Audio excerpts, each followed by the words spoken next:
Hello and welcome to the Carbon Copy podcast. I'm Isabel Sparrow and today I'm back for another episode of our series, Do Something Bigger. And this time I'm joined by not one but two special guest hosts. Phil Korbel, co-founder of the Carbon Literacy Project, and Linda Foley, localities advocacy consultant, also at the Carbon Literacy Project. Hello.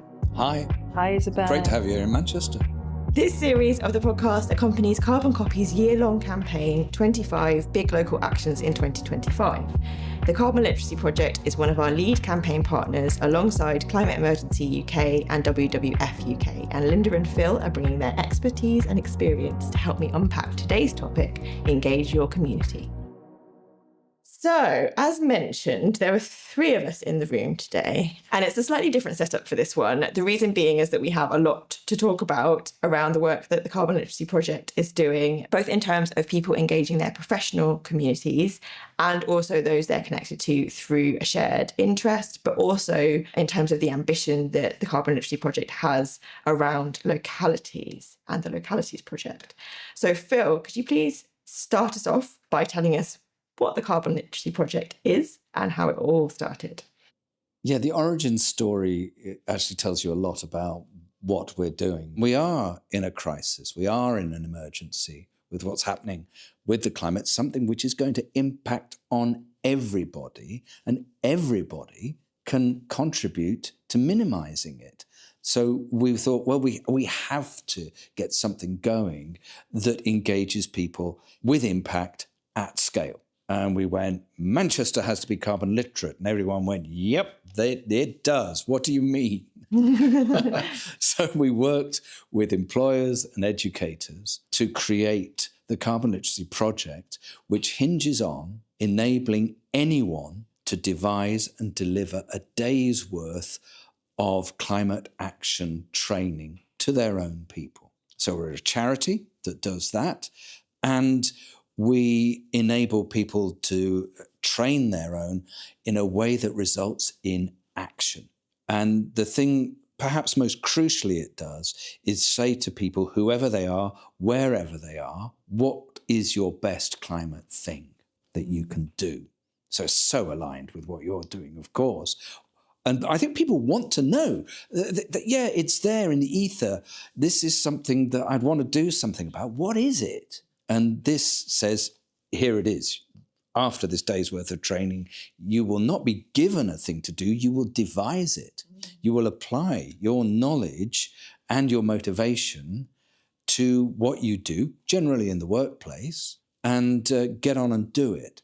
So now I think we're heading for 142,000 certified learners, 920 courses, mainly in the UK, but actually across 40 plus nations. So it's happening at scale, it's growing really fast. And yeah, we've got this thing that we helped get going, but that community of practice, that movement is out there doing it, and it reinforces itself with stories of success.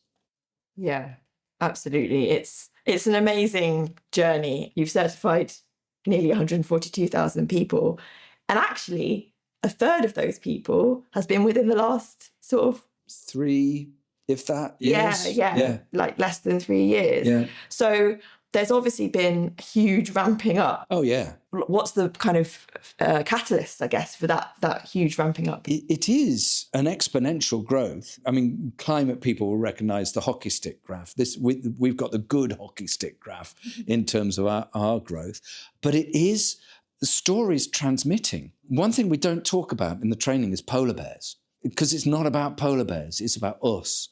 And I think it's not only creating that realisation of relevance, but also what we can do, but then doing it and people talking about it. And every time on social media you see another person pop up and say, no, I've got my certificate because I'm doing this, maybe I could. And it transmits person to person. We absolutely insist on peer-to-peer delivery as well. So you're being taught by people like yourself. The last thing that most people want in the room is some beardy, worthy environmentalist person preaching at them. That's terrible. You want people like yourself talking about their own experience and what they can do. So I think it's the power of the story of success and the fact that we are landing everywhere.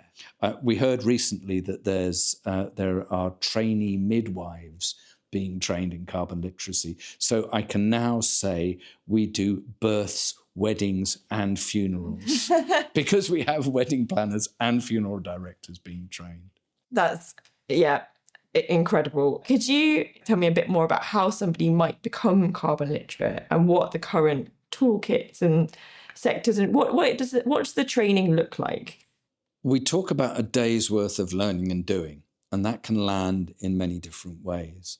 Early adopters included the BBC. The BBC would lock people in a room for a day, which is brilliant. It's impactful. You go through this emotional journey through the realization, the oh crap moment when the penny drops and I wanted to ignore this thing and wanted it to go away by itself. It's not going to, is it? Damn. That moment. And you share that with people like yourself, and then you come up and talk about what you can do. So that has great power in a day. On the research vessel, the Sir David Attenborough, as it chugs its way down to the Antarctic with the British Antarctic Survey, they do it an hour a day after dinner in the ship's lounge, because that's when people get together. So it's a day's worth, and it happens in all sorts of different ways. The things that you will always get, the science. This is fact. Here are the scenarios we're trying to avoid. Here's some policy that impacts on us. And then what's a carbon footprint? What's a carbon budget? But then the really good stuff, what can we do?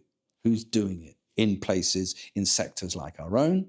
And what could we do? And how can we talk about it? So that's the core content, but it's always customized. So normally those 920 courses are devised by organizations or communities for their own. We also have sector-facing toolkits right across the public sector. So anyone in the civil service, in local government, in health, universities, colleges and emergency services, there are shareable training courses, training toolkits for them. In the private sector, automotive, digital, sport, culture, housing, and I've definitely missed out something there, but they're coming on again with sector-facing resources. To start, go to carbonliteracy.com, have a look at what's going on there, contact us. There are open courses where people can dip their toe in the water and try out for themselves, but really explore, talk to us. That's the way to start. Jen Gale is a former vet who now spends her time working on climate and environmental projects. She's an author, podcast host, and the founder of Sustainable-ish, an online community for people trying to live their lives whilst managing eco-anxiety. Jen is also a certified carbon literacy trainer and is currently working with the Let's Go Zero programme in schools as a climate action advisor. And somehow, in amongst all of that, she found the time to tell us about her journey to becoming a carbon literacy trainer. I did a carbon literacy course during one of the lockdowns, and I can't remember whether it was kind of the first one or the second one, but I distinctly remember kind of like sitting upstairs. My husband calls it my boffice, like sometimes, on the bed, like laptop open in front of me. And it was delivered by Pete Watkins at Speak Carbon, who are doing lots and lots of wonderful carbon literacy training. I think he was still kind of quite early in, it was sort of one of the first courses they were delivering. And I remember doing it, and I remember thinking, I think my community, my Sustainable-ish community, or there are elements of my Sustainable-ish community who would really find this incredibly valuable. So I was instantly thinking, like, I really want to make my own course for my audience. And then life happened and lockdown continued and homeschooling and those sorts of things. So it was at least a year, I seem to remember, before actually, pinning my bum to the seat to create a course and get it accredited and start delivering it. I was, I guess, quite lucky in that I was able to almost sort of test it out or soft launch it or whatever you want to call it, because I've got like a membership community, the Sustainable-ish Clubhouse, and I sort of said to them, like, does anybody want to, as part of what you're paying for the membership, come to the first online delivery? So I got, I think, 2 run-throughs before having to then go, oh God, I don't know if anyone will pay for this, because that's the terrifying thing, always kind of creating something and then hoping that people will pay for it. But yes, I could sort of instantly see how it would be useful, or, there would be, and I hoped there would might be an interest from a sector of my community. Yeah. My understanding is that, in order to deliver a carbon literacy course, you just need to have done a carbon literacy course and be certified as carbon literate. And then there wasn't back when I started, but there is now I think it's a 90-minute sort of webinar called Delivering Successful Carbon Literacy Training that they really want everybody to have done as well. That just gives you some additional kind of pointers and things. So theoretically, you could do a carbon literacy course, and then there are certain sectors where there are toolkits available that are like off the shelf, designed, by people with expertise in that particular sector that you can kind of take off the shelf and have there to deliver. Probably a more usual, the route that I didn't have, my original course was for air quotes ordinary people, like anyone who wanted to kind of do carbon literacy, and there wasn't sort of anything, a toolkit available or anything. So I sat down and sort of created my own course. And I think barrier is probably too strong a word, but it is daunting, I think, to think like, oh, now I've got to sit down and work out. And since I created my first course, there's now a lot more kind of support and resources and things available from the Carbon Literacy Project themselves. I mean, I was really lucky. So Pete at Speak Carbon, I said to him, I really want to design my own course. And he was like, here's my slide decks, like, Phil, and I think that is something possibly quite unique about the project, in that everybody just wants the project to spread and for more and more people to do it. So, inevitably, I think there will always be I've spent a lot of time on this course, and you don't really want anyone to just literally kind of lift it and copy it. But, Pete said to me, like, if you want to, I think the hardest thing sometimes is working out that flow and the sort of where you might put stuff, and you'll have your own ideas for resources and things. But he said, if you want to use this as like the skeleton of yours. And so I've, tried to sort of say to other people, this is how I've done it, this is the flow I've used, and that sort of thing. But yes, I think can feel quite daunting to think, oh gosh, I've got to create something from scratch. But as I said, there are lots more resources out there. Even if there isn't a toolkit for your sector, I think there is now a sort of a course kit that you can sort of take and cherry pick the resources from, and ideas for interactivity and those sorts of things. Do you know someone who would make an excellent carbon literacy trainer? Or perhaps you'd like your workplace or community group to benefit from carbon literacy training. If so, please do share this episode and make sure to check out the useful links in the show notes to help you engage your community. Linda, when did you learn about the Carbon Literacy Project, and how did you come to be involved? Oh, right. Long story. I'll try and keep it brief. So my background is I've worked in education all my career, a youth community worker, so engaging with the community. Then I was a teacher, a head teacher, and my work was around turning around failing schools.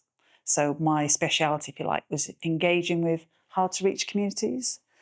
So I did some research at the University of Manchester, but I also was part of a school that was an environmental school. So in Bury, I worked with a partnership of other schools, colleges, universities, to introduce something called the Environment and Land-Based Diploma.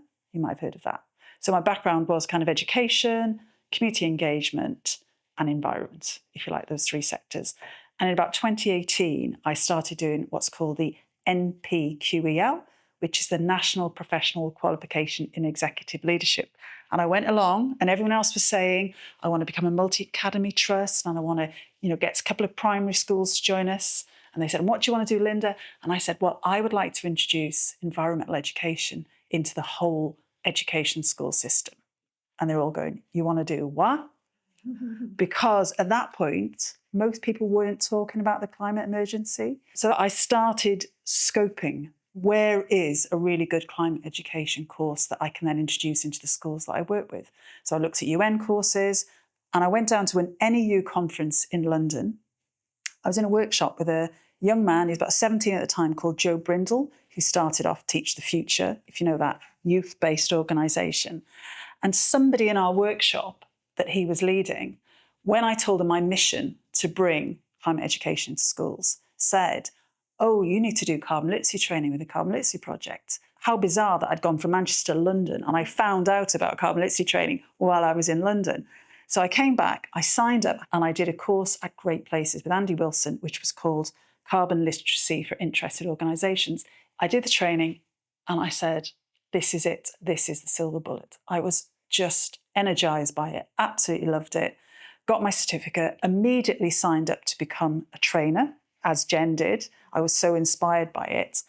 And I said to Andy, look, this is what I want to do. And he put me in contact with my now colleague, Phil Korbel. And what we did is we formed an alliance of allies. So the Manchester Environmental Education Network, Rachel and Lydia. We worked with GMCA, we went for some funding, do you remember that? We worked with Henry from the Green Schools Project. We worked with Matt Carmichael from the Leeds Climate Commission. In other words, we found the other allies that were interested in working in this area. And we formed a kind of a group. And really, that led to me becoming a councillor, because I realised that if I wanted to change policy around education, the way that I was going to do that was by influencing politicians. So that's how I did my training, and it's ended up with me here being in Manchester. I mean, Manchester is a very important city for the Carbon Literacy Project. Obviously, you've spread way, way beyond this city, but it is also the pilot city, I suppose, for the new work around localities. So can you tell us a bit about what the Localities Project is and how it differs from the sort of more, I guess, traditional carbon literacy programme? What happened was, when I became a councillor, I got elected as deputy executive, the elected members, and Councillor Rawlins, who was the executive member, asked me to, she knew I was a big fan of carbon literacy, she knew I was a trainer, so she said, can you work with the elected members to make sure that they're all carbon literate? So I did. Okay, so I worked with them and they all became carbon literate. And around the same time, Councillor Craig, who's now the leader of Manchester City Council, they began to realise that carbon literacy was having quite a big impact on the culture of Manchester City Council. And, we employ 7,000 people. And in 2022, they became a silver carbon literate organisation, the first local authority in the country to do that. And they were really passionate about the impact that it was having. So I think one of the things that perhaps people don't understand is when you do carbon literacy as part of training in an organisation, it contributes to the whole low carbon culture change in the organisation. And we could see that. And you could see the enthusiasm of different directorates and different groups. So I often talk about the example of the parks team did their carbon literacy as a team. The trainer actually went to the park and did it with them in the parks team. They then went off and trained the bereavement services team. So it was really powerful. And Manchester's now a carbon literate organisation. But what happened was that Manchester is really unusual as a local authority. We've got a science-based Tyndall Centre from the University of Manchester carbon budget for 2038. And very unusually, Manchester have managed to stay within their carbon budget. So it has really big influence. So Manchester City Council within their carbon budget, but the actual city of Manchester, all the sectors that Phil has outlined, were not within their carbon budget. And we've got a group called Manchester Climate Change Agency, which try and work with partners across the whole city, like the universities, like the NHS, in order to, get the whole city. So basically a group of people, including Dave and Phil and Natalia and other colleagues within the Carbon Literacy Project who are Manchester-based, said, well, what if we try and pull together all of these different sectors across the city? And I think we asked the question, well, if an organisation can become a carbon literate organisation by training 15% of their, staff, if a city could train 15% of the people who live, work and study there, could we become Manchester the first carbon literate city in the world? And that started off as conversations with the policymakers at Manchester City Council and with politicians and with officers and with the Carbon Literacy Project. And within a year, we'd gone from having conversations to last October launching what is a huge ambition. But what is really exciting about it, Izzy, is that whatever we do in Manchester, other cities are looking over our shoulder. The other core cities from around the world are constantly looking for ideas of how they can influence behaviour, catalyse change within their communities, how they can engage their communities with this. And so we've had interest from really small communities. We've Fife in Scotland, Argyll in the West Isles, other cities, and lots of people are looking at how we can engage the community by pulling these different sectors together. And at the heart of that is carbon literacy. It's about hitting a critical mass where you successfully get this as a mainstream capacity. The idea that we have people working in parks and bereavement, it's an example of when everyone applies their nous and passion to this, how it suddenly galvanizes. An issue we have as eco people is that it's an eco badge, it's an eco silo. That's really damaging because it makes it a minority concern. You can put negative labels on it as well, when actually everyone wants in. Really, there's a small minority of people that might not want to do good things. Most people want to do their best thing. And when they feel that their neighbours, their colleagues are doing stuff, oh, maybe what can I do? And you hit this critical mass, as Linda's described, and then you start to move it between organisations. The great thing that a council can do, leading the localities initiative, is say, do you want to see what it's like? Come and sit in. And the City Council are doing that. They say, oh, come on. The City Council have been training a group of local authority people from Lagos virtually. Just come and see. And they can do that in the city and beyond. And thus you have this brilliant cascade happening. It sort of reminds me of something that we've been looking at quite a lot with interest, is this thing called the 89% Project, Yep. in which a lot of journalists from around the world are becoming a part of. And it's basically sharing the fact that research says that 89% of people want more action for climate and nature, but most people don't think that other people do. Essentially. So you think you're alone in caring about this stuff, but actually, as it turns out, you are in a huge majority of people who also care about this stuff. So you're kind of putting that into action really by, the more people who are physically doing something, the more people will do something. I think it's a concept of social contagion.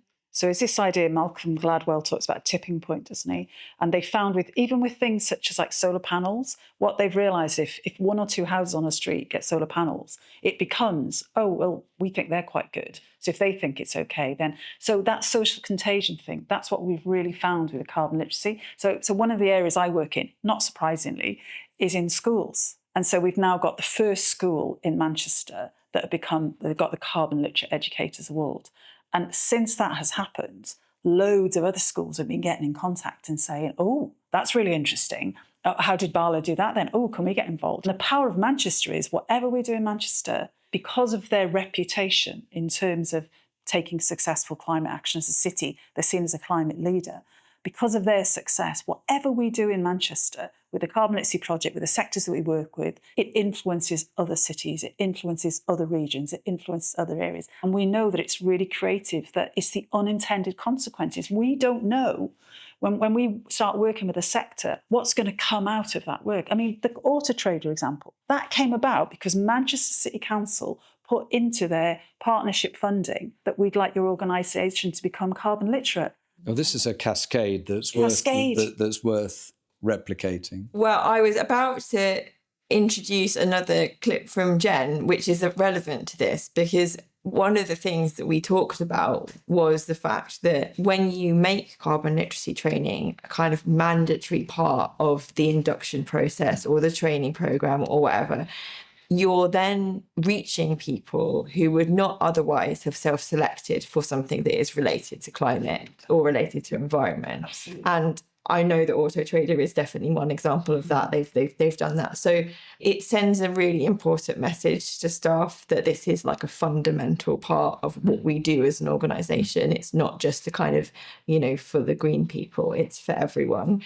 It sits alongside data protection, for goodness sake. It's that basic. You join an organisation and you get your health and safety, data protection, diversity, inclusion, carbon literacy. It's just there and it's normal and everyone's in. And the power of that is immense. Jen and I spoke about the message that it sends to staff and how it helps to push these important ideas out to people who are not just the usual suspects. I mean, I guess we have this constant battle, again is the wrong word, but issue within the sort of climate space, don't we, that of kind of preaching to the choir, and how do we engage people outside of our bubbles and all of those sorts of things. And I think probably people who come on my courses, because they tend to be open courses, for people to just sort of sign up and join, that they are people who are probably already engaged, already curious, want to sort of find out what it's all about, feel a bit more confident, all of those sorts of things. It can work really nicely. So like Auto Trader is an example that's sort of given a lot in that.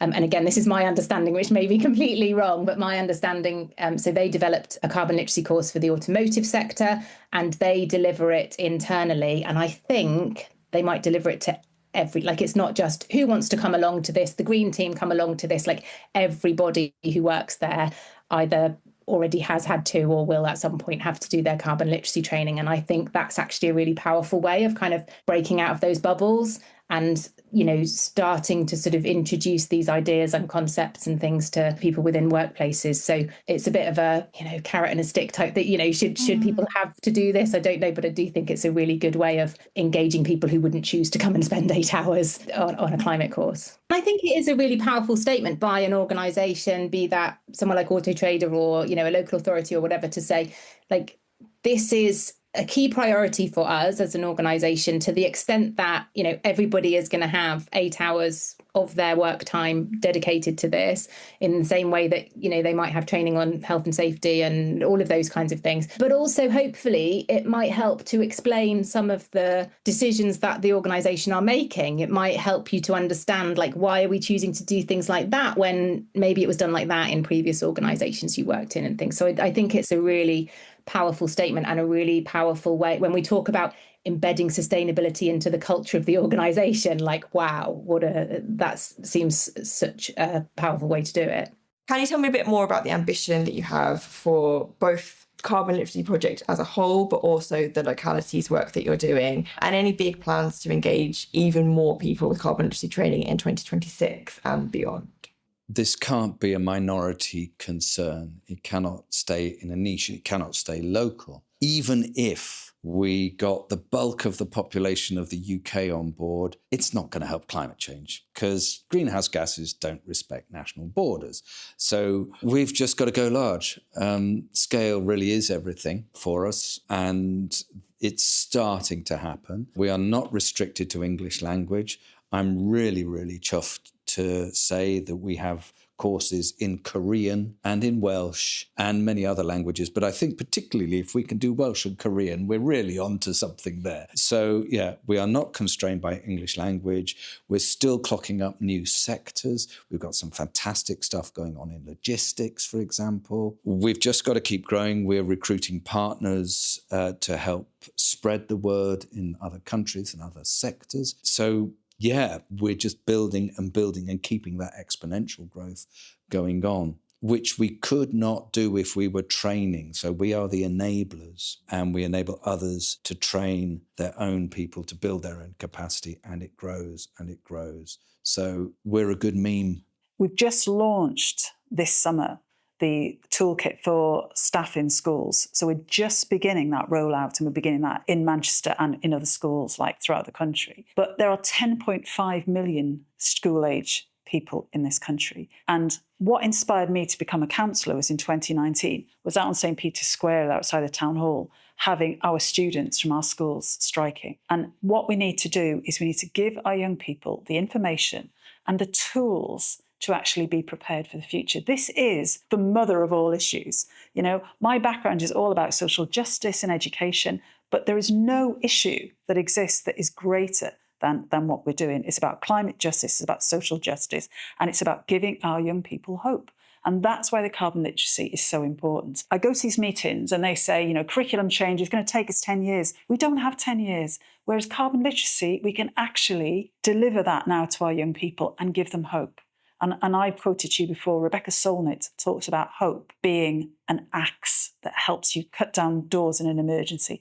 And what I've seen being in schools where carbon literacy training has been delivered is that it gives young people that agency. So if you're going to try and counter the eco-anxiety that exists and all the messages that they're getting, by actually making them understand the reality and how they can act in their lives and with others to make a difference, this is a really important gift that we can give. So I think our ambition in Manchester is that no child will leave school at 16 to 18 in Manchester without being carbon literate. And that's what we're going to try and work towards as a city. And that is a big part of localities. Would you agree? Absolutely. And the power of young people to influence others is at the heart of this. Our first primary school to go through this, the kids said, yeah, we know this, but we've got to teach our parents. So we got on with enabling them to do that. And I think there are twin messages around climate action. Yes, we are minimising the impact of global heating, absolutely crucial. But in so doing, it enables us to thrive. And I think that framing around thriving, however you define thriving, is so, so important. And we're delivering this. I think this is our renewable fuel, that we are delivering this through the delivery of carbon literacy and what flows after us. Those 142,000 stories of action created by people across all sectors, all locations. It's real, it's happening, and it continues to grow. We always ask our guests what advice they would give to people who are interested in getting involved in taking action. Obviously, this episode is called Engage Your Community, and one of the best ways to do that for your community is to become carbon literate. So if you're someone who would like to get started with this and you think that the people around you would benefit too, where do you begin? Here's Jen with her thoughts. I think go on a course, like find one that feels, even if there's nothing specific to your niche or your sector or your locality, find something that feels similar and kind of go on the course. And, you will probably sit there going, oh, yeah, I can understand how might be able to tailor that exercise, or I might use there's some different resources I'm aware of that, and those sorts of things. So you'll probably have lots of ideas sparking off. And then the next step really, so I did probably 2 years ago now, maybe 18 months ago, I sort of started to develop a course. It was like how to write your own carbon literacy course, and had people come on that. But there's an awful lot of support, as I said, available from the Carbon Literacy Project. So the first thing to do is to go on the website. There's, I think along the top, there's like a trainers section, and you go on there and you sort of email them and say, I'm interested in creating a course for blah, and they might be able to say, oh, actually there is already something for your sector, or somebody doing something similar, why don't you guys hook up or speak to them? Or if they're like, yeah, this is great, like we have nothing at all kind of vaguely similar, and there is, as I said, a sort of course kit that they can send you and put together. And I'm not sure if they still do it, but certainly, up until sort of 18 months, 2 years ago, when I was advising people,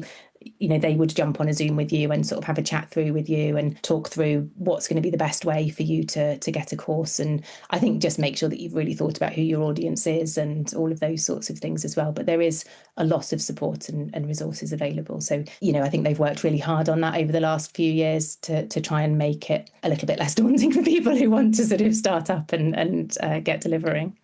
In terms of the localities work, Linda, we've talked a lot about Manchester, but you have mentioned that there are other places that have already been interested, have contacted. So if somebody perhaps works for their local council or is involved with something to do with their place, how do they get in touch? How do they say, we want to be the next locality? Like, we want to do this. How could they do that? So what I say is the best thing to do, and Phil's mentioned this already, is to go onto the website where there are emails that are interested in schools. They can go to Rebecca, our school coordinator. If they're interested in local authorities, they can go to Eleanor, our local authorities coordinator. There's loads and loads of contacts on the website. But what I wanted to highlight was the amount of courses, and Phil made reference to this earlier on. We've now got courses for lots and lots of community groups as well. And there's a whole sector on communities. We've got a course for Christian congregations. There is a course for Muslim communities and other religious communities in development. And the schools course, at the moment, that toolkit is free for schools. So schools can apply for that course. One person can do carbon literacy training. And in terms of scaling up, I talked to you already, schools can then train up their staff, their students, and schools can then reach out to their community. We talked about the influence of young people. Schools are the trusted organisations within their communities. They're the hubs. So the fact that they who are trusted at communicating within their community will then be offering carbon literacy to different community groups, perhaps being sponsored by local businesses. It's a really exciting, I think we're going to see the next big phase. And then what we'll see is a whole generation going out into the workforce that are certified carbon literate and bringing that hope and bringing those skills into the next generation.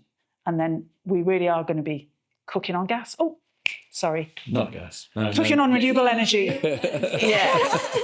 There's another aspect about approaching carbon literacy. If you're looking at it for the first time, you could be thinking, well, I don't know how to train people. I don't know how to write a course. We are absolutely there to support that. To deliver carbon literacy, we only require that the trainer is carbon literate, and we can enable access to that for the would-be trainer. We have loads of material for making courses as well, loads of shareable stuff. So you never have to start from scratch. And people can step up as trainers just by observing at first, and then assisting, and then leading the course. So we're very open to building people's confidence and skills to create the courses and deliver it as well. And you don't have to be an expert. That's really important. You're taking it from your perspective, your starting point, wherever you are. Yeah, it's a really lovely model, and it's beautifully illustrating the way that all of this stuff affects all of us. So there isn't really a need for you to be an expert, because everybody is an expert in their own experience, and everybody's experience is going to be impacted by climate change, by biodiversity loss. So it's the kind of perfect model really for it. In this series, Do Something Bigger, we always end our episodes with a bit of a summary of what we've learned. In this case, it's probably more me that has learned, but, I think I've learned that the way that the Carbon Literacy Project is working is very much about reaching people in the place where they are, in the sector where they work, in the community where they live, with the people who are like them, delivering the information to them so that everybody feels like it is completely relevant to them. And I think that is such an important part of it. I mean, it's exactly what this episode is called, Engage Your Community. And I think that kind of understanding that people don't respond well to being told things, people don't respond well to being dictated to. So I think that's the most important takeaway really for me, is that it has to be kind of peer-to-peer, like person to like person. And yeah. Have you learned anything from our discussions today? I talk to everyone about what we do, and bringing these stories in about the less expected. That's so important. People still have an idea of, worthy environmentalists, which is nonsense. Everyone needs to be on this and doing their best thing. And they are doing it via carbon literacy. So the examples are there, the stories are there, the help is there via us to enable that to happen. I think the thing I'd add is Eric Chenoweth, in the Harvard professor about behaviour change, in the climate book, she says that any social movement has needed a significant minority, about 25% of the population. When you were talking earlier on about 89% of people actually wanting to see this action, we need to see that culture shift towards sustainability. And that's going to come, I feel, through using carbon literacy to train the next generation. And what I'd love to see is the work that we do in the Carbon Literacy Project. We tell people how important their vote is. And so we need those people who've done carbon literacy to go to their politicians and say to them, we want this, we want these policies. We can see how it's really important to have renewable energy. These are the jobs that we want. This is the just transition that we want to see. We've got to empower young people. We've got to give them hope so they can help create the future that they want to see. It grows. And once learned, you can't unlearn it. You've been listening to Do Something Bigger from the Carbon Copy podcast. It was written and presented by me, Isabel Sparrow, and produced and edited by Alex Arosa. The two guest hosts were Phil Korbel, co-founder of the Carbon Literacy Project, and Linda Foley, localities advocacy consultant, also at the Carbon Literacy Project. Huge thanks to both of you for your time today and for the support with our 25 Big Local Actions campaign this year. And thanks also to Jen Gale, Carbon Literacy Trainer, for sharing her thoughts with us. And of course, thanks to you for listening. Our next episode is Create a Food Partnership, which will be hosted in partnership by Vera Zakharov from Sustain. Until then, goodbye.